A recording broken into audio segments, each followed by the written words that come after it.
本府以大宋律例，判你铡刀之刑。借此以度来者，以儆效尤。来人呐！在，狗头他伺候。是。启禀大人，彭太师到。有请。他怎么会赶来？大人，莫非他已接获成员的通知？有此可能。大人，还是暂时不要见他，等升堂定案之后。包大人，包大人，为何不见老夫啊？太师怎会到登州来？可是有何公干呢？我特地前来通知包大人，暂时不要对成员治罪。为何不可？皇上已下旨，要包大人不得审理此案。这又为何？包大人，你遵旨就是了，何必多问？敢问太师，圣旨何在？近日就到。太师，空口无凭，要本府如何才行？老夫确信圣旨立刻就到。在此之前，包大人不得审讯成员，一切回京以后再说。太师，圣旨既然未到，凭什么要本府不治那成员之罪？那成员犯下必死之罪，本府怎能饶他？难道仅凭太师一言，本府就要置国法于不顾不成？太师身居庙堂，理当留在京师，如今却为何到登州？所谓何来？包大人，那成员是老夫的亲外甥，那又如何？他也是庞贵妃娘娘千岁的亲表哥。太师，本府只问那成员是否违反国法，至于他是谁家亲眷，有何靠山，本府却一概不问。包大人，难道你一点不讲情面？太师，若讲情面，那些因成员贪婪而无辜丧命之人，又将向谁去讲情面？包拯，你抗旨不遵。圣旨未到之前，本府何曾抗旨？你好，我就上你这公堂，我看你敢不敢当着老夫的面杀那成员。本府奉旨办案，怎会不敢？他若你敢扰乱公堂，休怪本府将你一并治罪。奉承马汉，在。将太师请出州衙之外，不得干扰公堂审讯。如若不听，尽管放手打人。是。你包拯，你传令升堂。是。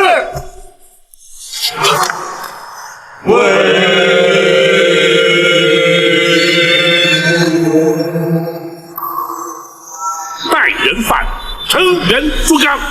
带人犯成员朱刚上堂。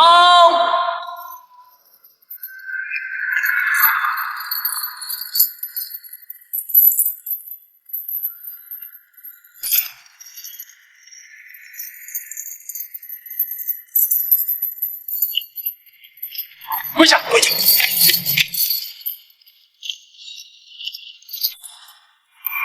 朱刚，你身为登州捕头，乃是朝廷所派在地方执法之人，你却知法违法，协助成员贪赃枉法，欺压良民，你可知罪？回包大人，成员是属下的顶头上司，他的命令属下不可不从啊！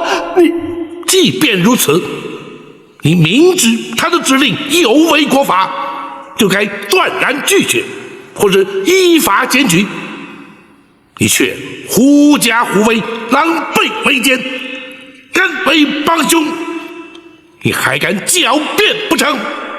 属下知错了，请大人从轻发落。姑念你虽为从犯，却未犯下杀人罪行，虽已渎职，却未曾具体收贿，本府便饶你一条性命。谢大人不杀之恩，死罪可免，活罪难逃。本府依大宋律例，判你监禁10年，并服劳役。你要深自反省，好自为之。是。来人呐！在。将朱刚押出堂去，发监执行。是。走。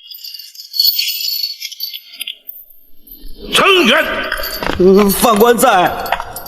你身为一州之长，地方父母，不思报效朝廷，爱护百姓，反而依仗权势，胡作非为，巧立名目，强征粮税，勾结奸商，营私谋利，将朝廷公器为你个人私用，视登州百姓如同待宰羔羊。你寡廉鲜耻，人神共愤，贪赃枉法，再不赦。犯官知罪了，可是包大人，犯官罪不至死啊！住口！就因你的贪婪无度，多少百姓流离失所，断送性命。前任通判陆逊退休京官许谦，不知还有多少无辜，皆因你勾结李坤而惨遭杀害。你还说罪不至死？犯官，包大人饶命啊！包大人，堂下听判。登州知州程远贪赃受贿，违法渎职，勾结李坤，共谋杀人。本府奉旨代天巡狩，以大宋律例判你扎刀执行。包大人饶命啊！包大人，来人呐！在。护住他伺候。是。包大人饶命啊！包大人，下官不敢了。包大人饶命啊！包大人饶命啊！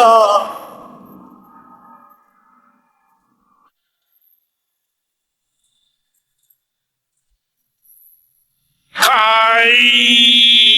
打！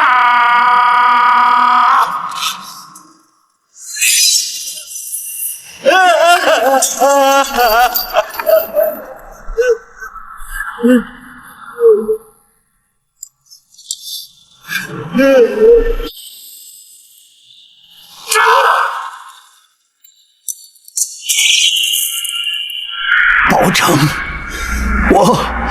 我跟你势不两立。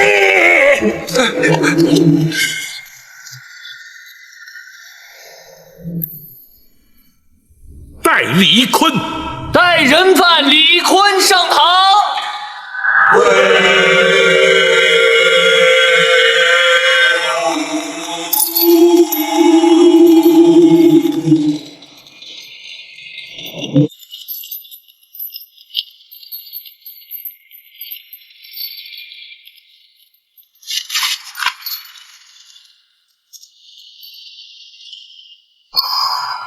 李坤，你勾结贿赂程远，谋取不法利益，教唆杀害多条人命，私铸假钱，扰乱币制。如今数罪并发，罪证确凿，你可还有话说？我只是个商人，有道是杀头的买卖有人做。今天既然被包大人所查获，我没什么可说的。你倒是干脆。不过包大人，四海钱庄有108处分庄，遍布全国。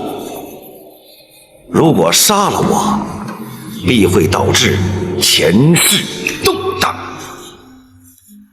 不知包大人打算如何收场啊？哼！你不要误认如此一来便可以心存侥幸。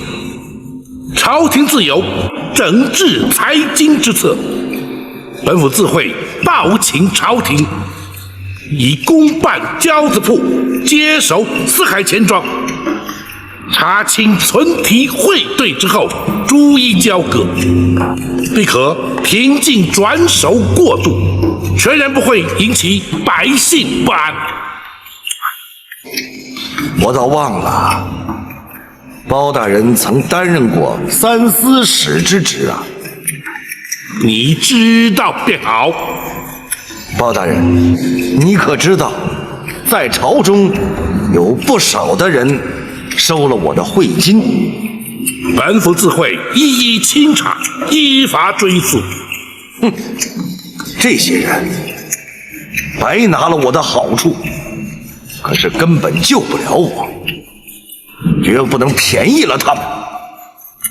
包大人，如果让这些个人置身事外，我就是虽死。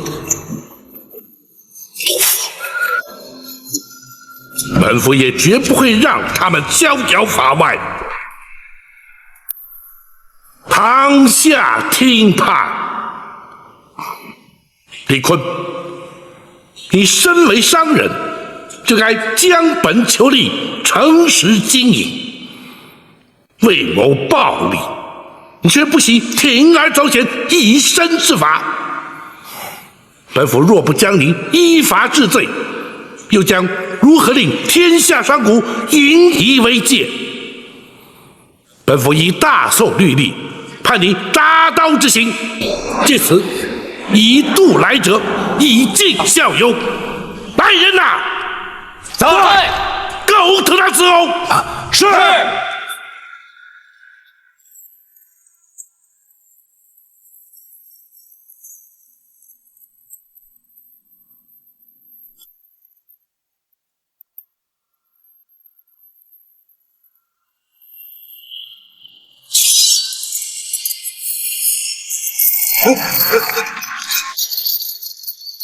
那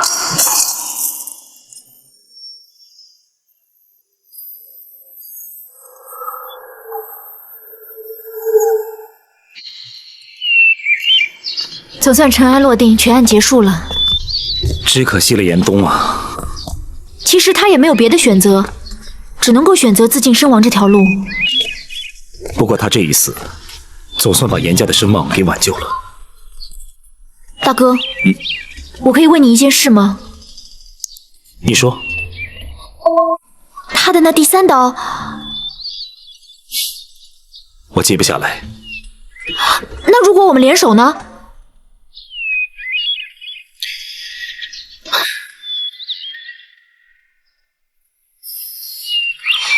只可惜，我永远没有机会印证了。有些事情，反而永远不知道会比较好。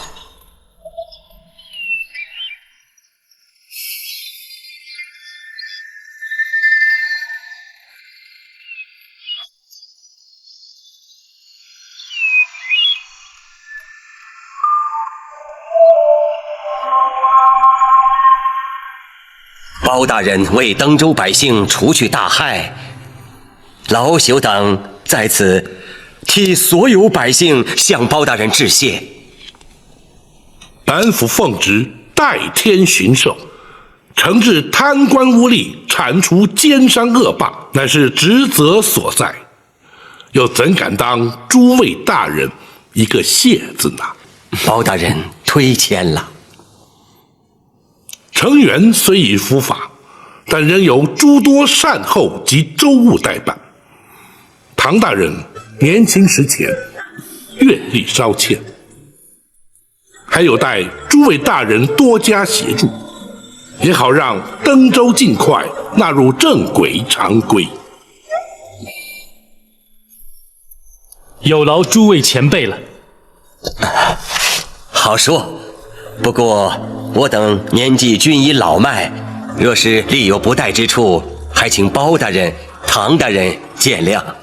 不，杜大人此言差矣。所谓年纪老迈，不过是体力精神不及年轻人，然而经验阅历却不落人于后。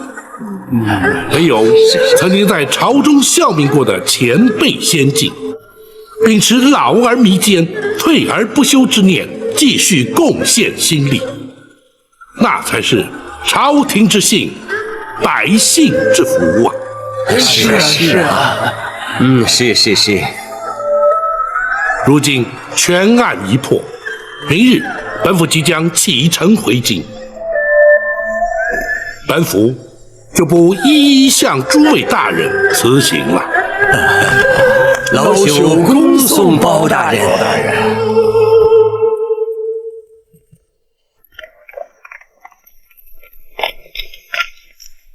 启禀大人，这是由京城金字牌派专差送来的。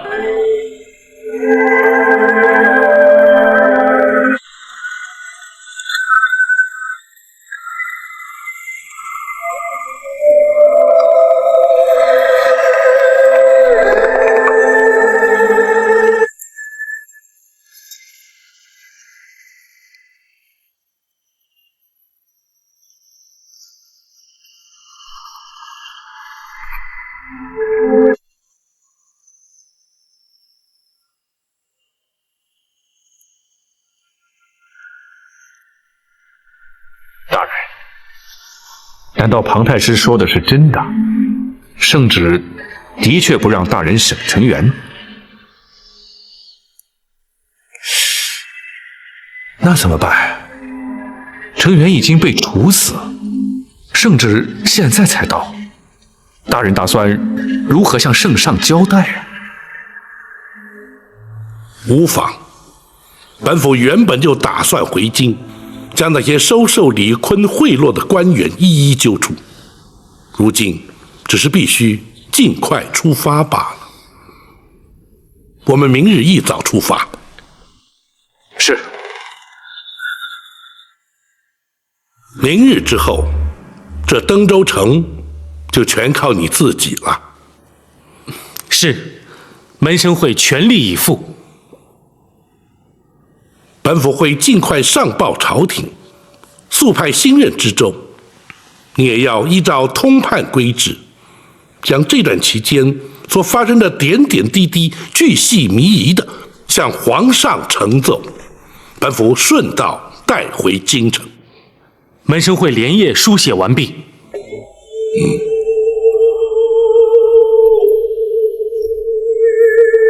不过才几日功夫，却又经历了如此多的周折变迁，门生也从恩师身上获益良多。凡事并不可一成不变，总得随机应应。然而唯独秉持大公无私之心，却是放诸四海，而且准啊！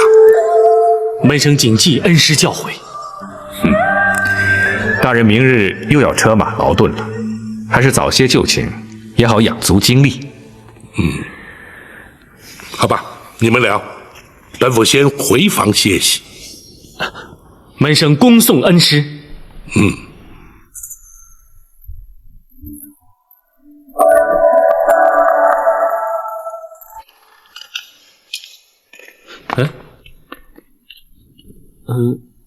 怎么没见到展云？他要我代为传话。唐大人跟包大人谈完话之后，往院中一见。是。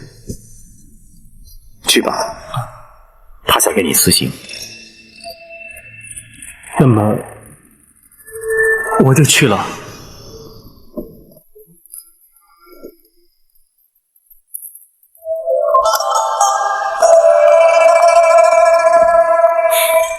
真不知道展云又在打什么主意。没什么，就像展护卫说的，他只是向长征辞行罢了。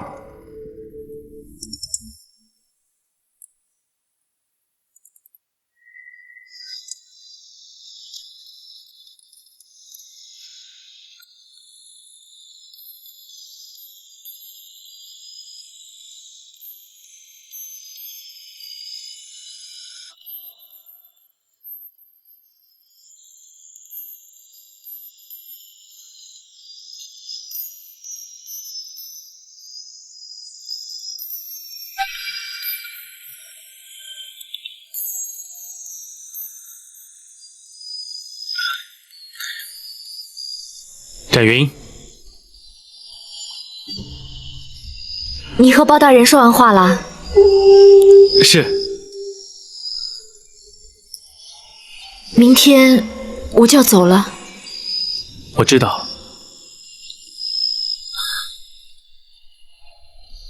可能从此之后，我们都没有机会再见面了。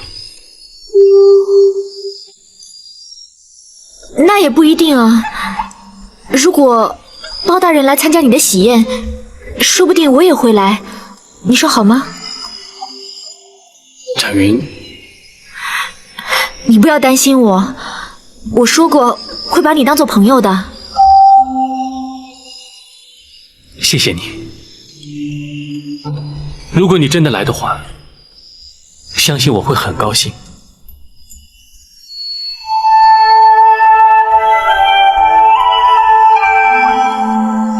其实我一直都很好奇，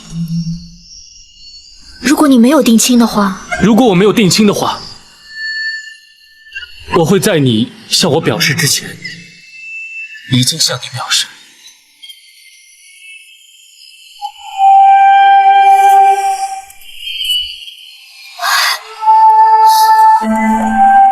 现在该我谢谢你了。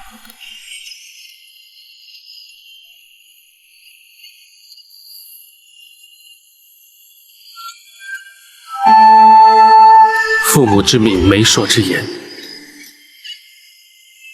虽然这些古礼是其来自有，却未必合乎人情。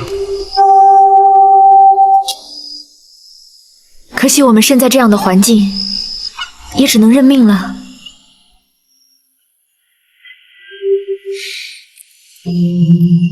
希望终有一日，每对男女都可以随心所欲，和自己想在一起的人共度一生。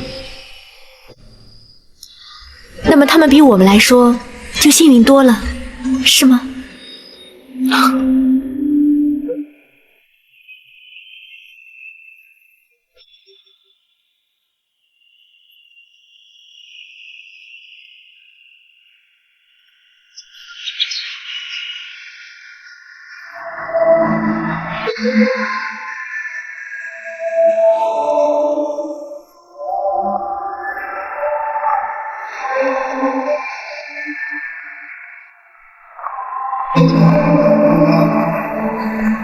恩师，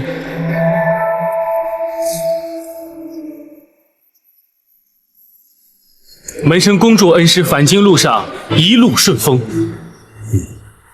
本府希望登州在你代理期间一切平稳，周无蒸蒸日上，要让本府刮目相看才行啊！是，门生必定不负恩师期望。大人，可以启程了。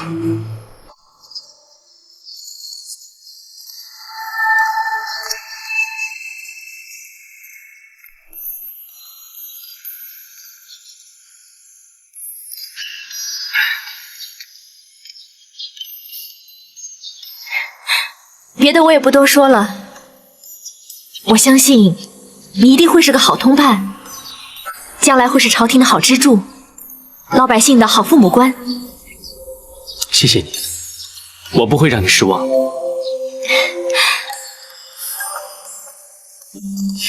老管家，展姑娘，你们家少爷经验不足，你要多帮帮他。展姑娘放心，我们家的少爷是不会出问题的。谢谢你，雨竹。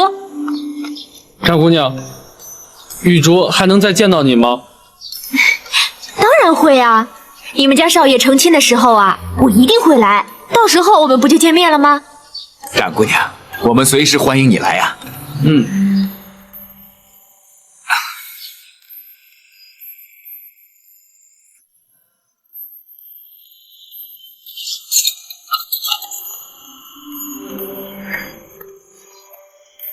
你们都保重。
来人！太师，被叫进宫。是。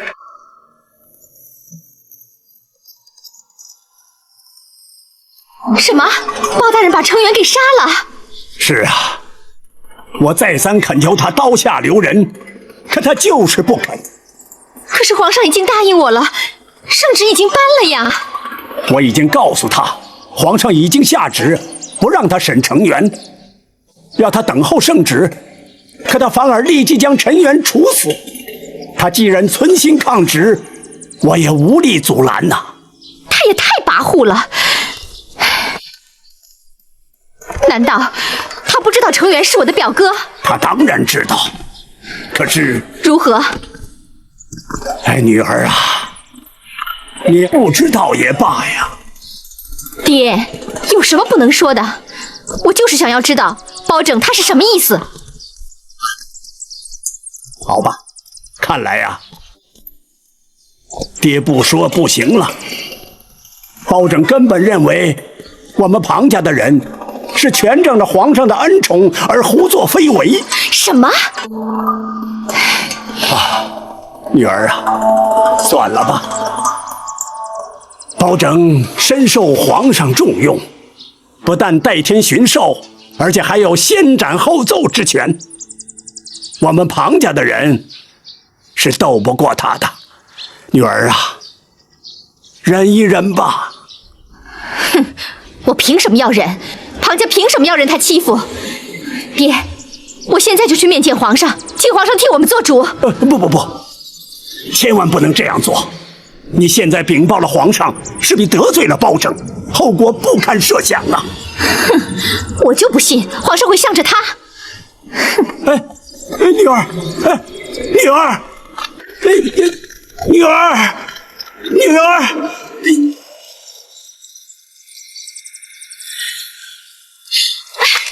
请皇上替臣妾做主。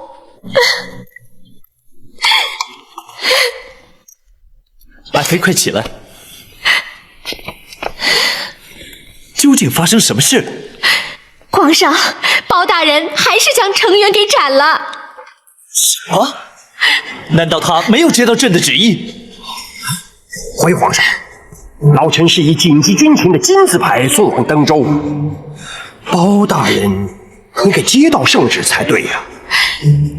包大人听说皇上要下旨救程元，特意赶在圣旨到达之前，就匆匆忙忙请出铡刀，将程元斩首。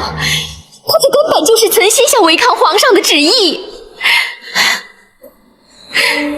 岂有此理！包拯竟敢如此胆大妄为！皇上请勿动怒，包大人忠心耿耿，绝不会抗旨不遵。想必是处死程元在前，圣旨到达在后，为时已晚了。皇上，臣妾知府庞太师专程赶往登州，将皇上下旨之事告知包大人，谁知他非但不听，反而立即下旨将程元处斩。包拯与太师向来不和，这分明是在公报私仇。皇上，包大人一向公正无私，绝不会以私废公，请皇上明察。皇上，臣妾只不过是向皇上倾诉心中的委屈而已。其实臣妾受了点委屈，又算得了什么？包大人是朝廷重臣，当然要以君臣和睦为重。这件事，臣妾再也不敢提了。不行，再怎么说，朕也不能让他欺负到爱妃的头上。王丞相，臣在。传朕旨意，要包拯立刻回京见朕。臣遵旨。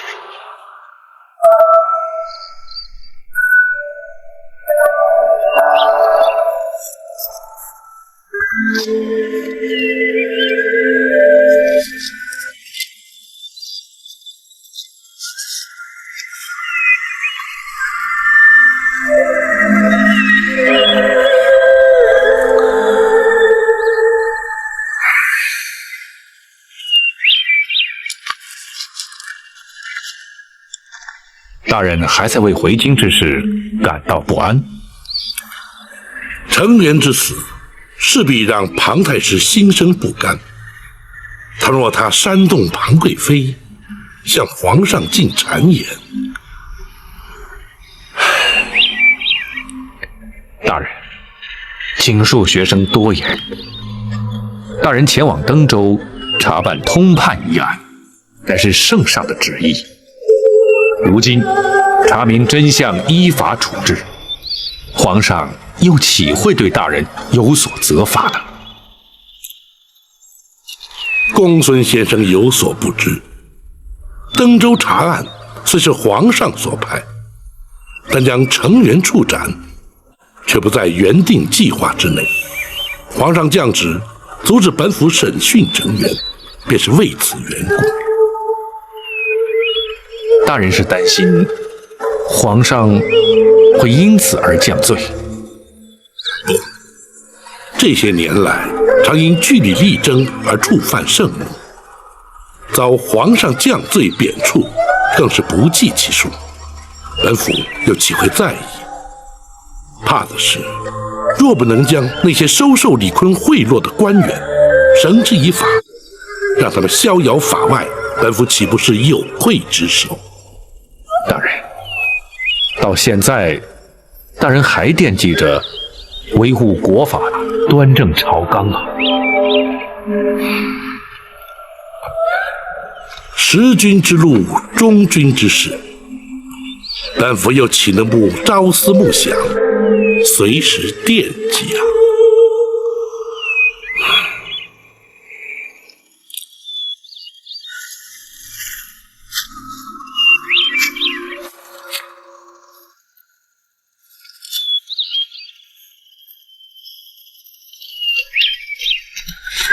大哥，包大人急着回京做什么？京里有很急的事吗？不知道，看上去很急，我们也不好过问。这像是包大人的作风吗？他从离开登州之后，一直很郁闷，看起来像是有心事。我们去问问他吧。小云，啊？不合适。那我们去问公孙先生总行了吧？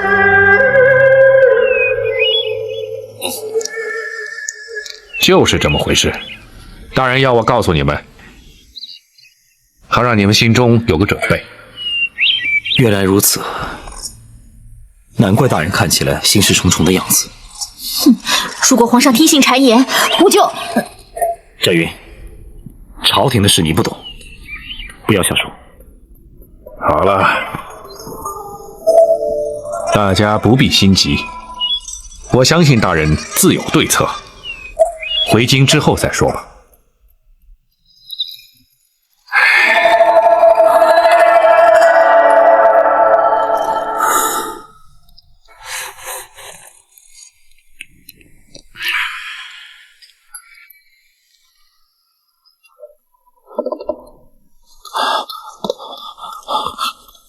太师，包大人回京了。回来的好，我看他如何向皇上做出交代。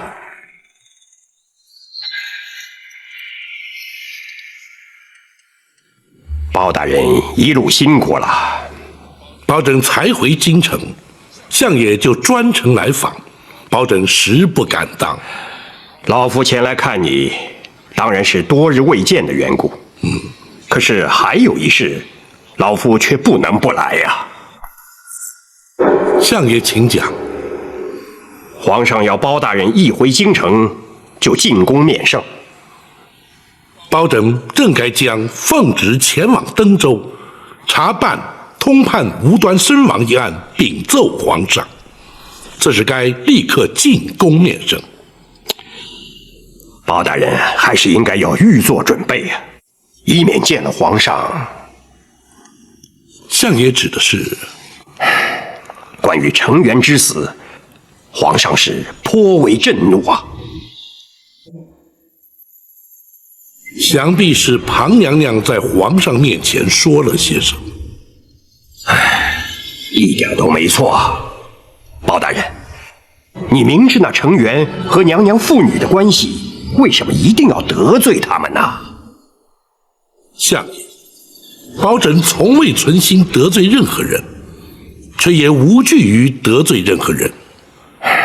皇上还特别将庞太师一并宣召进宫，恐怕是要和你当面对质。如此甚好。包拯正有要事，必须面奏皇上。臣包拯叩见吾皇，万岁万岁万万岁！平身，谢万岁！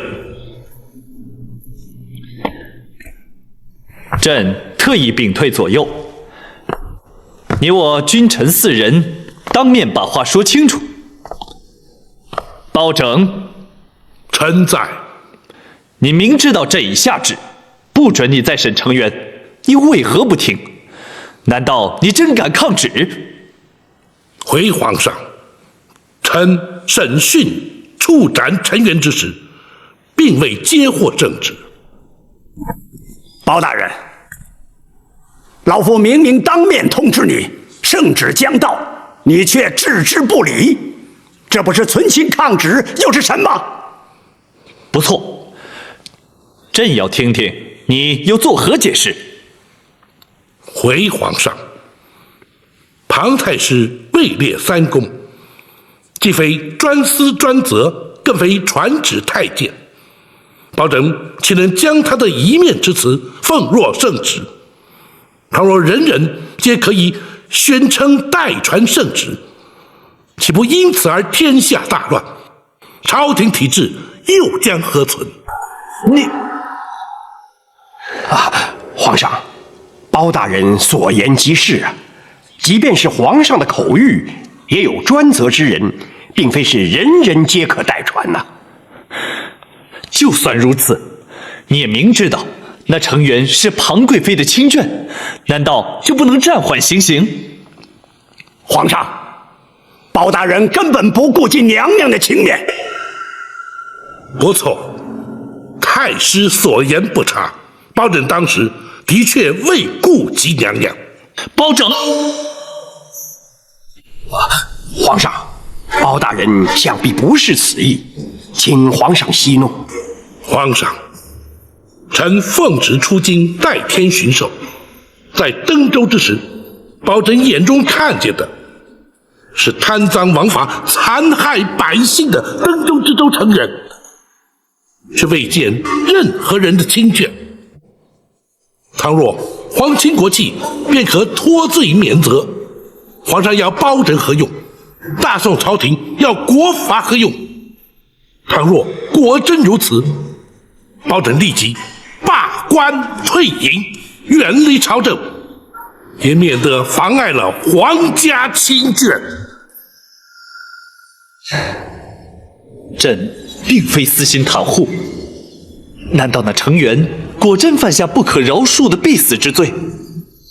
难道就不能改判其他，以观后效吗？回皇上，那成员所犯之罪，并非包拯重判，而是他罪在不赦。只是若凭包拯一人之言，只恐太师不能心服。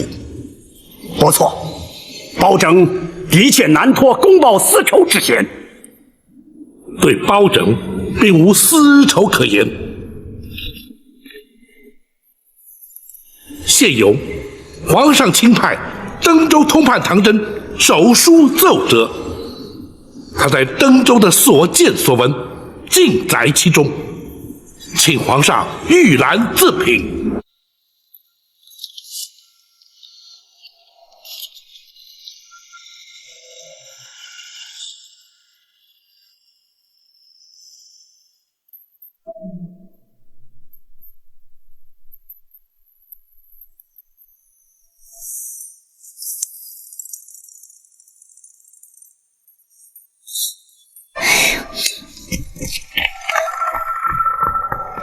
公孙先生，包大人进宫会不会被皇上降罪啊？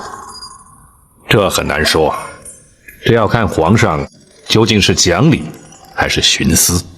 唉，要是皇上不是徇私护短，他怎么会下了那不该下的圣旨？就是嘛，要是和皇上沾亲带故的人都可以有特权，那还要什么国法？干脆叫皇家去管事，满朝文武都可以回家养老了。哎，姑苏先生，叫包大人不要干了，告老还乡还落得轻松。公孙先生，这件事恐怕连我都无法接受。难道真的要等大人被皇上罢了官以后再说不成？不，或许皇上会因为宠爱贵妃而难免护短，但是他不是一个昏君。我相信他会讲理，我更相信包大人会安然无恙。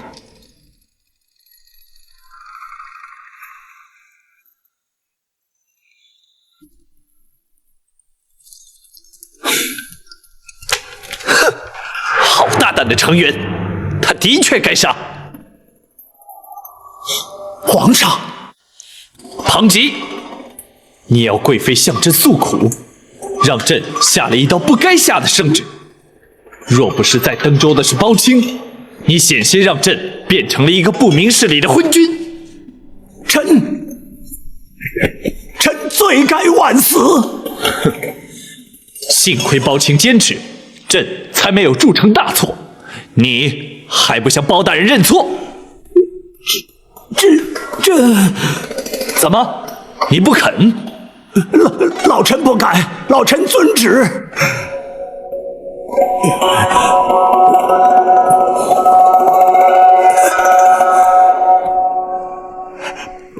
包大人，老夫我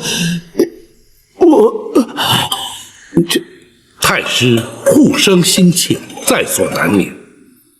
包拯只是依法行事，还请太师多加体谅。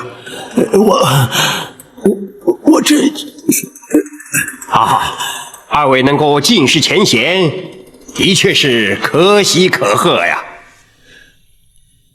等等，在这唐真的奏折当中提及，登州的州情曾多次向京中禀报，却石沉大海，这又是为何？回皇上，这也是包拯急于返京的另一个原因。那奸商李坤长期贿赂朝中10几名大臣，就是他们将登州的情形隐瞒不报的。竟有此事？可知是什么人？从钱庄搜出的密账之中，详列着那些官员的名姓。包拯正想请旨将他们拘捕到案。哼，这些贪官，朕怎么能容得下他们继续在朝中为恶？包拯听旨。臣包拯接旨。朕命你为专责清查涉案官员，朝中各部由你调派，速审速办，依法惩治。臣遵旨。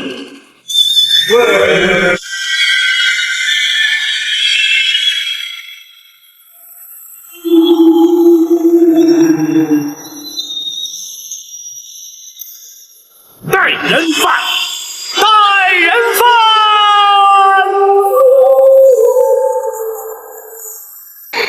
快起来干活！起来，起来干活！起来干活！快点！起来！求你别打他了，他这2天身上有病，求你饶了他吧！求求你去爷！你说什么？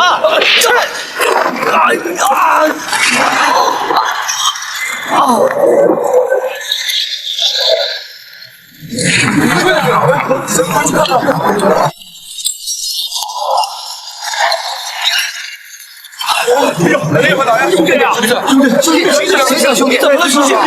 怎么醒啊？军爷，您怎么能随便伤人呢？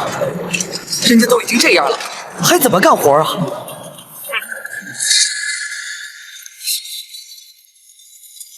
将军，求求您了，赶紧送他就医去吧。医什么医啊？不听使唤，死了活该！拖下去！是。将军，你不能这么做呀！将军，你不能这样！将军，你们还有没有人性啊？让大伙日夜赶工，也不给休息，有病了也不送去治疗，他们根本不把我们当人看，大伙说是不是啊？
格杀勿论。是。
你们都听着，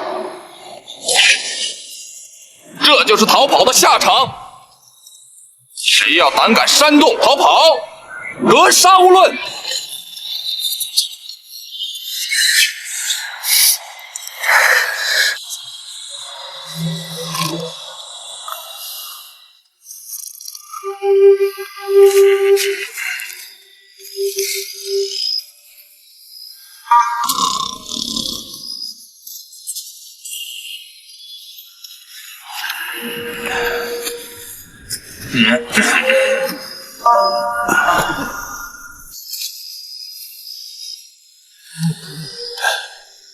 怎么睡不着？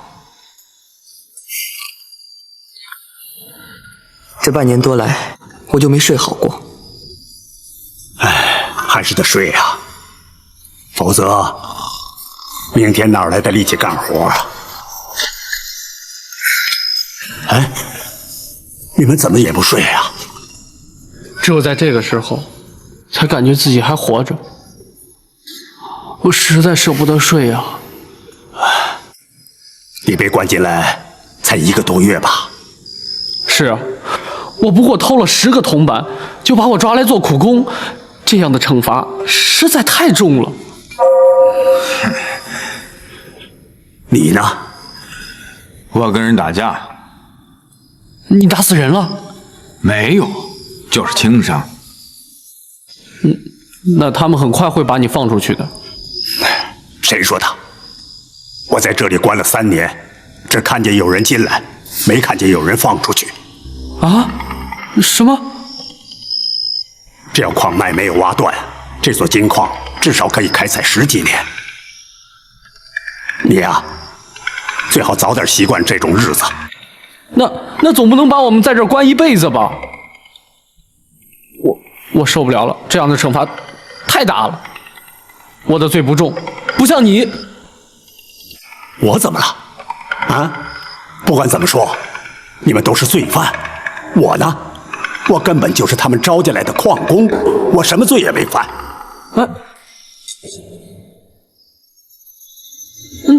那他们怎么把你抓进来呢？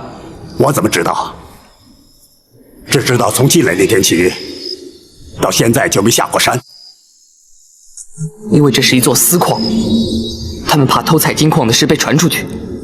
啊？私矿？私矿怎么会有官兵呢？这些官兵到底是谁派的，我也不知道。不过我可以确定，这是一座违法偷采的私矿。天晴，你怎么知道？因为这条矿脉就是我爹发现的，他生前就是青州的勘矿师。官府根本就没有把这条矿脉报给朝廷，我也是后来才明白，我爹的死一定和这座矿脉有关系，而且和官府也脱不了关系。如果真像你说的这样，我们恐怕会死在这里。啊，那我们一辈子就在这儿了？不，我一定要想办法逃出去。天晴，他们会杀了你的。反正留在这儿也是死。只要把这里的情形告诉官府，这矿场的上百个人才有机会活命。不，既然官府在里面勾结，官官相护，你怎么告？我要找一个不畏强权、清廉正直的官去告。可官府看守的那么严，你根本没有机会逃出去。有机会，不过要请你们几个帮忙才行。好啊。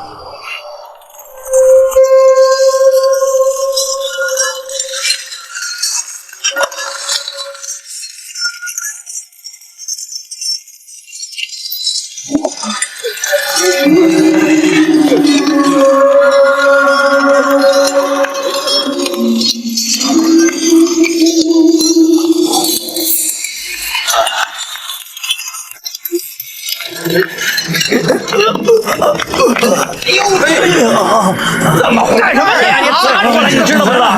你有什么事啊？你看着点啊！你看清楚怎么回事啊？哎呀，你看着这样东西吧，根本就没碰你。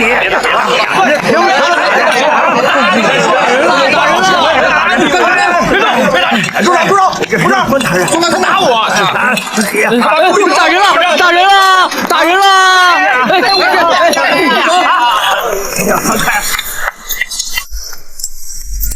老家没打人，没打人呐！快也他打我，还是想扔东西，根本就没碰你。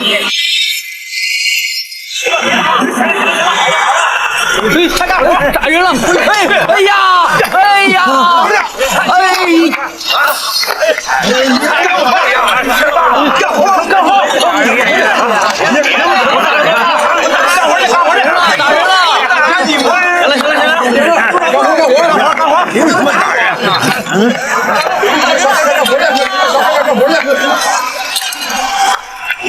都回去！快点回去干活！快说！好了，好了，把这个打架的带走，快过去，走，快点！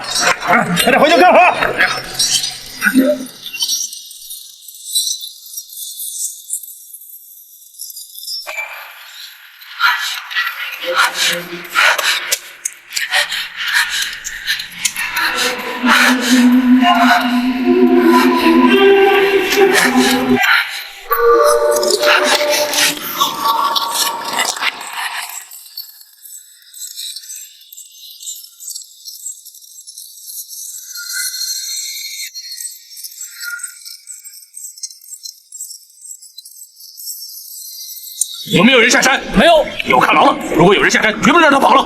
是。好。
臣开封府府尹包拯，叩见吾皇，万岁万岁万万岁！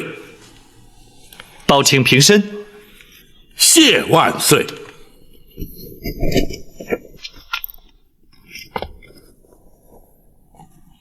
皇上召微臣进宫，不知有何圣谕？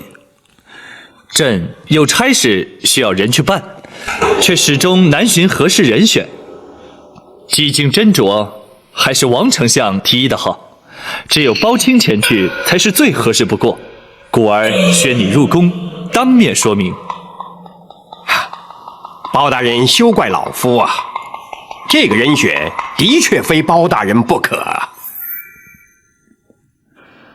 但不知皇上要微臣去办什么事？下月初3是柴王爷60大寿，朕准备了些寿礼给他祝寿。朕要你代表朕前去担任祝寿钦差之职。放眼朝中，文武百官，就属包大人与柴王爷素有往来，相交甚笃。包大人奉旨钦差，既能代皇上尽表贺寿之意，又能与老友重逢叙旧，岂不是一举两得吗？臣启皇上，朝中宫中均有司礼官员，臣敢请皇上收回成命，另派他人。怎么，包卿不想去？臣不敢。只是自臣执掌开封以来，不敢一日稍有怠忽。若是奉旨贺寿，少则1月，多则2月，包拯唯恐因此而影响了府中公事。皇上，依老臣之见呢，包大人只是想多做点事，而不愿把精力花在往来应酬上罢了。丞相言重了，包拯绝不敢有如此想法。不，柴王爷乃前朝皇室之后，太祖皇帝赐封柴家世袭镇王，本是体贴照顾之意。朕要包卿前往贺寿，更有尊崇礼遇之心，这岂能是应酬？皇上，老臣倒有一个两全其美之策，请皇上圣裁。好，你且说说有何两全其美之策？柴王爷府邸坐落在青州境内。青州群山环绕，远离京城。倘若包大人以钦差的名义顺道勘察政务军务，访问民隐民情，一则可以表彰皇上对柴王爷的尊崇，二则可以成全包大人对朝政的用心。如此一来，岂不是两全其美之策吗？好极了！王丞相不愧是辅国重臣，一语中的。就依王丞相所奏，包卿既是驻守钦差，更是青州巡狩，朕意已决，不得抗旨违令。臣遵旨。没想到皇上对柴王爷如此重视。柴王爷是世袭第2代阵王，行事低调内敛，作风毫不张扬，不应是前朝皇室之后而稍有骄态，这也是大人肯与他以朋友论交的最主要的原因。不仅如此，王爷与本府还是势均力敌的棋友，只是这些年来忙于公务，许久未去探望了。大人奉旨钦差前往青州，也可以说是公私两便了。青州背山临海，风光宜人，能去看看也是难得。此番青州之行，兼顾考察地方，展护卫理当前往。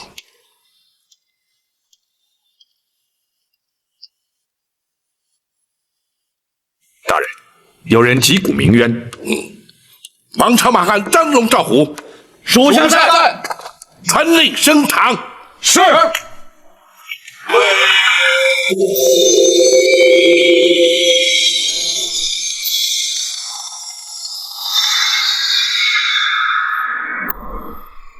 传击鼓鸣冤之人上堂。传击鼓鸣冤之人上堂。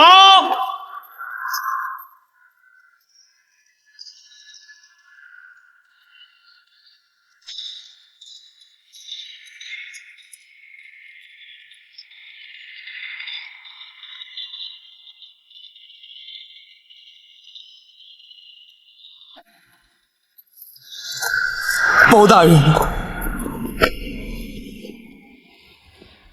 堂下所跪何人？何方人士？启禀包大人，草民名叫田青，是青州人士。你在府衙之外击鼓鸣冤，想必是有冤在身。回包大人，草民的确是有天大的冤屈，请包大人做主啊！既然有冤，就在堂前说明。你状告何人？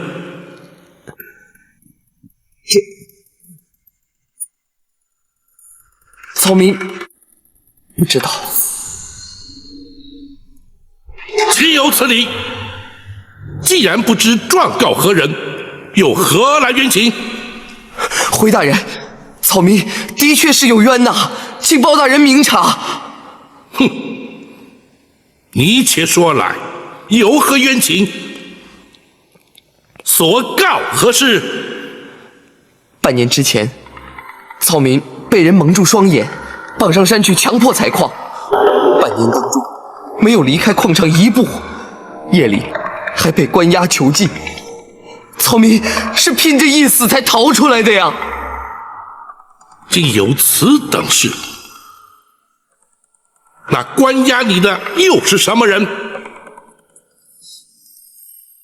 草民不知道是谁派的，但是有一点可以确定，他们是朝廷的官兵。住口！朝廷官兵怎会做出此事？你不可信口雌黄。回包大人，他们的穿戴装束、指挥调度，的确是朝廷的官兵，不会有错。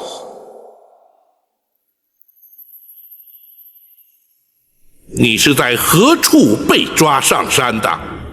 是在草民青州的住家当中。那矿场所采的矿石又是什么？是金矿。且慢，矿石种类繁多，一般人根本无从分辨。你又怎知那是金矿？回报大人，草民家传4代全是看矿师，任何矿石一眼就可以分辨出来。你既是看矿师，想必知道，每条矿脉皆属朝廷所有，每一处矿区皆是官矿。你被关押的矿场，究竟隶属于何府何州管辖？回大人，那座矿场根本就不是官矿。此话怎讲？那是一座名由官兵监管，实际上是违法盗采、不折不扣的私矿。盗采官矿，罪同盗卖国产，论罪当诛。若是有官兵涉入，更是形同叛逆。田青，你若没有真凭实据，切不可信口胡说，否则一旦追究起来，只怕你吃罪不起。大人，先父就是因为这条矿脉而被害的。现在矿场当中还有数百名和草民一样无辜的矿工，正在忍受惨无人道的奴役折磨。草民这次冒死逃出来，除了要替自己伸冤之外，还要替那些矿工叫屈。包大人，您是百姓心目中的晴天，更是这几百名矿工心目中唯一的希望啊！草民恳请大人伸张正义，洗雪沉冤。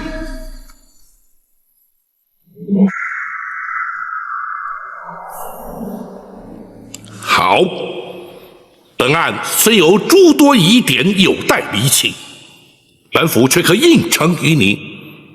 倘若你所言属实，本府就接下此案。多谢包大人，多谢包大人。退堂。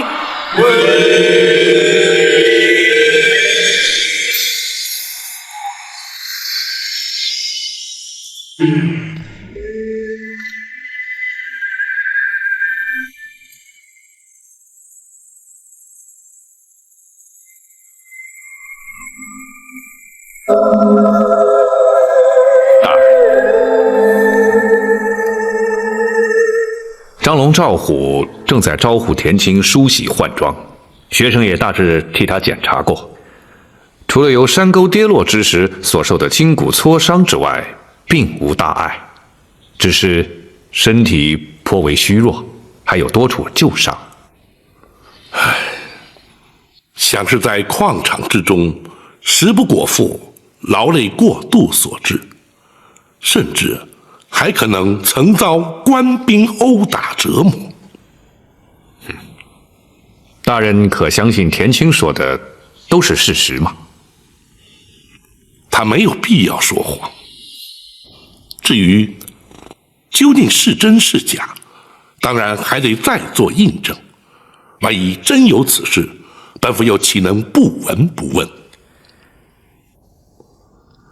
大人才蒙皇上钦派前往青州，那田青偏偏又从青州而来，倒也十分凑巧。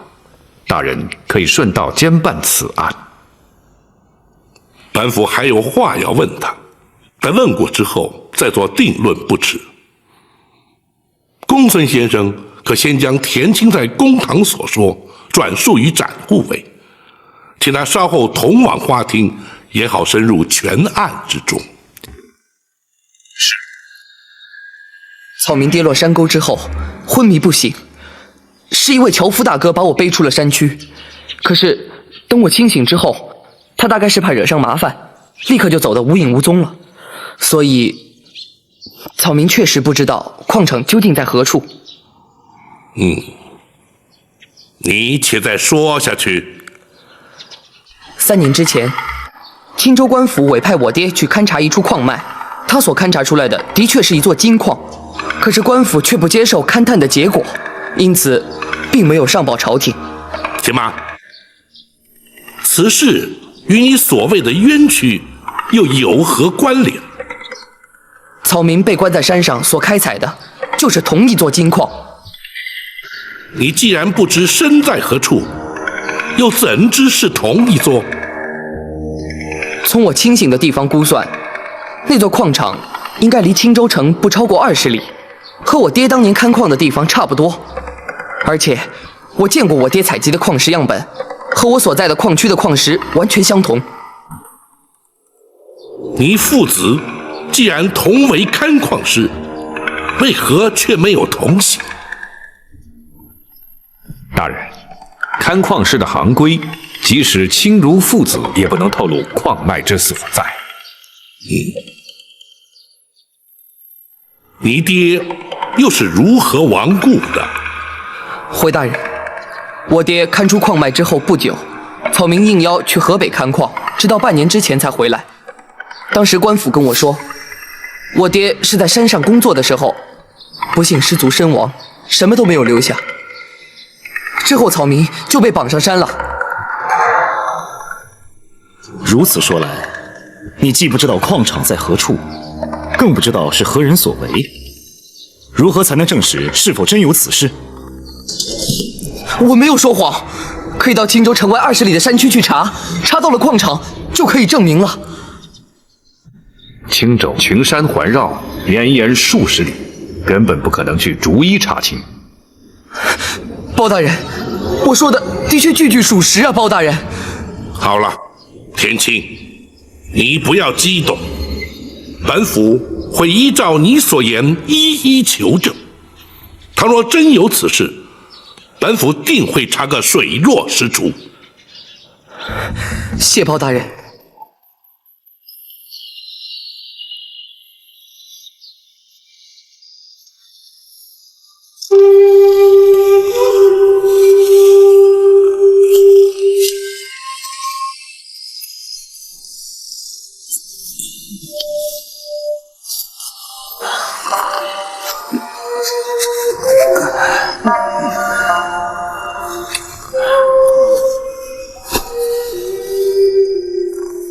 李大叔，你说田青能逃出去吗？哎，逃不出去啊！难道田青他死了？不可能！如果真被他们抓到，他们一定会宣布的。都10几天了，田青要是逃出去的话，也该有人来救我们了。也许他在等机会。不过，我相信他一定是逃了出去。我也相信他会来救我们的。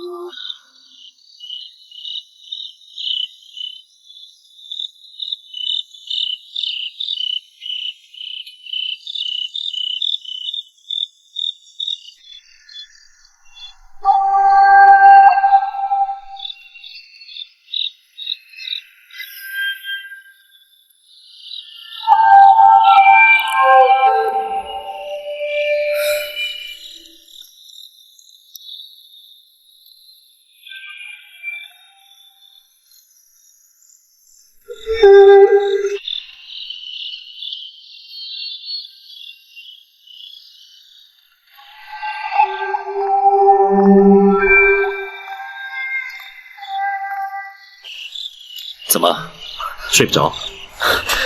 展大人，我在想在矿场里的日子。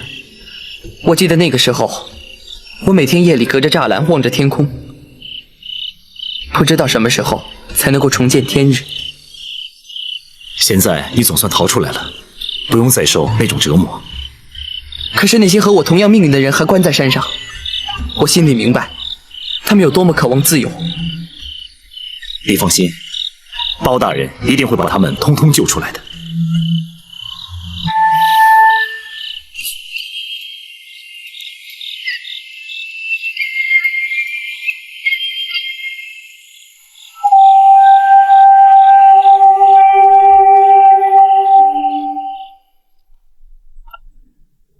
大人，倘若田青所言属实，那金矿至少已经开采了3年，冶炼成黄金之后，已经是一大笔的财富。不论是何人所为，对国库而言，都是无可弥补的损失啊。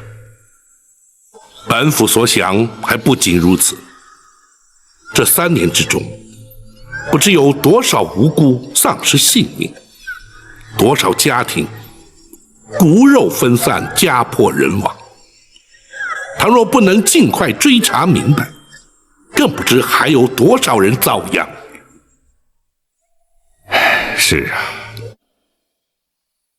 啊，大人若是想趁赴青州之便追查此案，恐怕还得等上几日，因为距柴王爷寿诞还有1月之久啊。那么本府就提早出发。公孙先生，明日设法查明青州官矿开采的情形，也好作为查案的参考。是，学生遵命。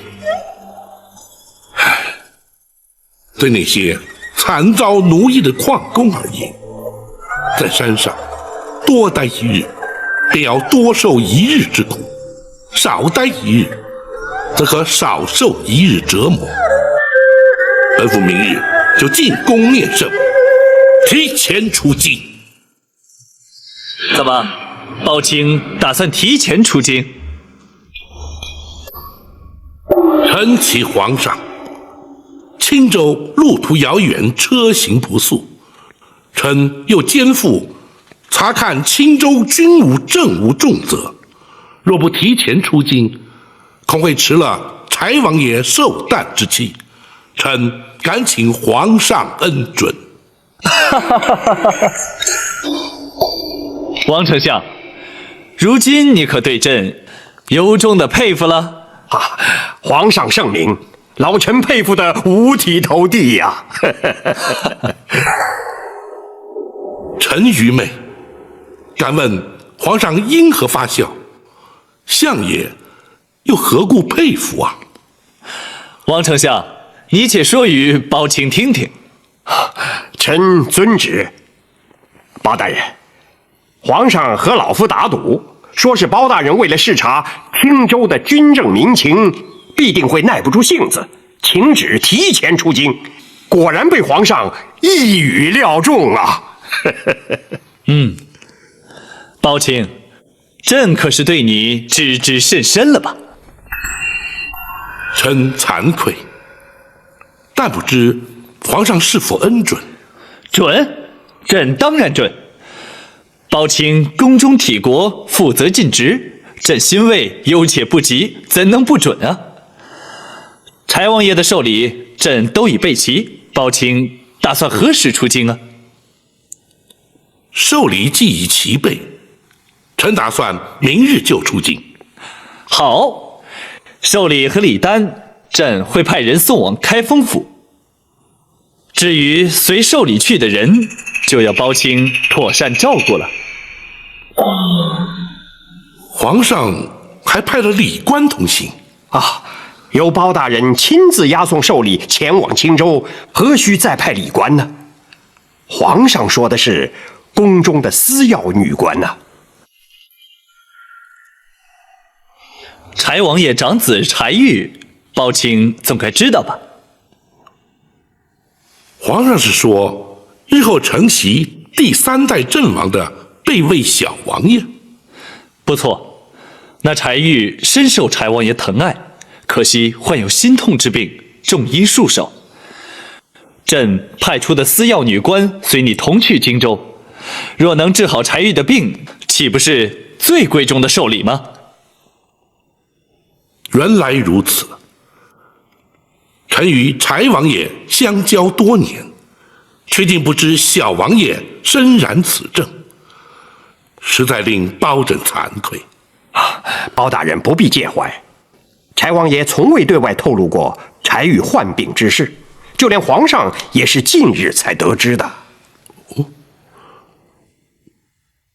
臣启皇上，臣府中公孙策精通岐黄之术，何不命他诊治，或者派宫中御医前去，也许较为妥当。宝清，你可别小看了朕派去的女官啊！她虽然年轻，却出身医药世家，尤其对柴玉的病素有专攻。宝清若不放心的话，可请公孙先生和他相互研商，共同会诊。明日你们就一起出京吧。臣遵旨。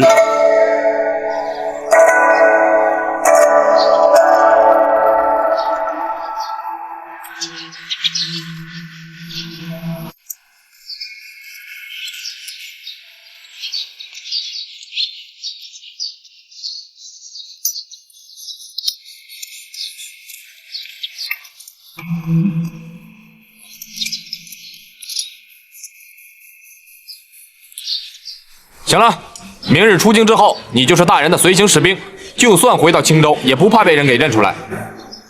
扮成士兵就要有士兵的样子，否则的话，很容易被人认出来。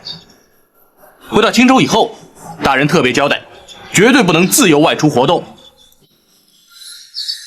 二位大哥，包大人真的要带我去青州吗？当然是真的了。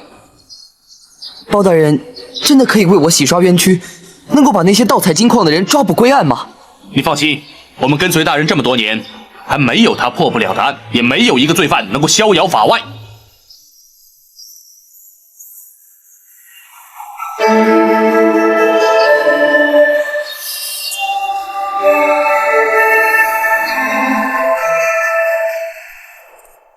大人，青州依山滨海，矿藏极丰，无论是银铜铁铅，皆有开采，唯独没有金矿。青州州衙的确也有一位名叫田野的勘矿师，可惜在3年前因为上山勘矿而失足身亡。那田野正是田青的父亲。如此说来，田青的证词可信度就更高了。的确如此。那青州之州又是何人？回大人，青州地处海防边境，依朝廷规制，是由京东东路经略安副使张冲张大人兼任青州知州。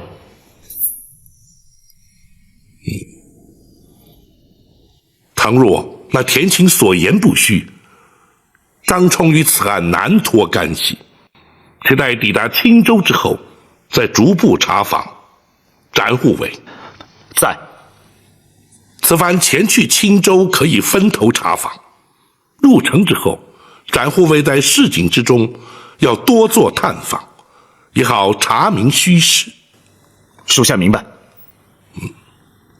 稍后，皇上所派的司要女官要来府里与本府见面，你们也不妨一起见见。而后路途还长，彼此先熟悉一番，也好有个照应。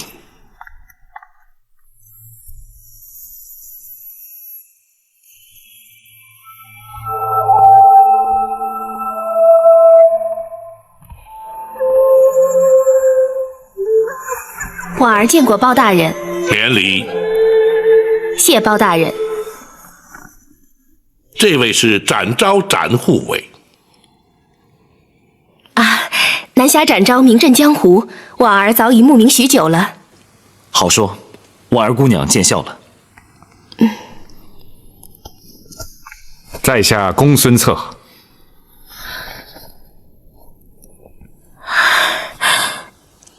公孙师叔，您真的认不出我了？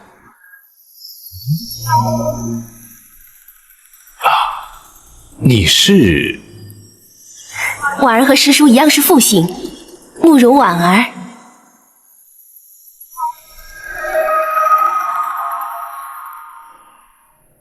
你真的是你呀？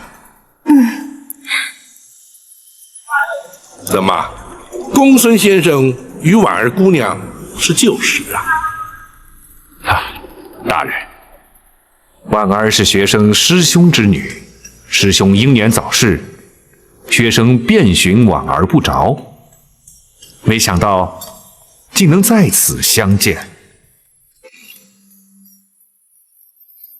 和师叔最后一次见面，那年婉儿方才10岁，所以一时半会儿师叔会认不出我。真是女大18变呀！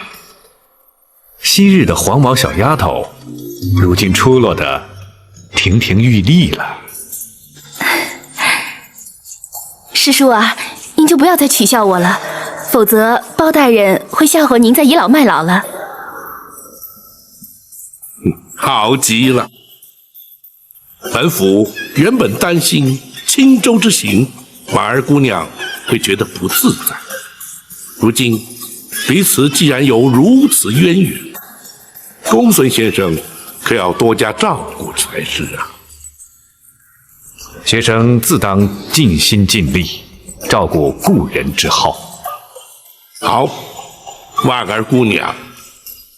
啊，包大人，请恕婉儿失礼，因为婉儿还是小辈，所以不敢当姑娘之称，还是请大人叫我婉儿吧。知书达理，又不娇柔造作，的确难能可贵呀。好，婉儿，此番出京时程久远，不宜穿着女官服饰，就改换便服吧。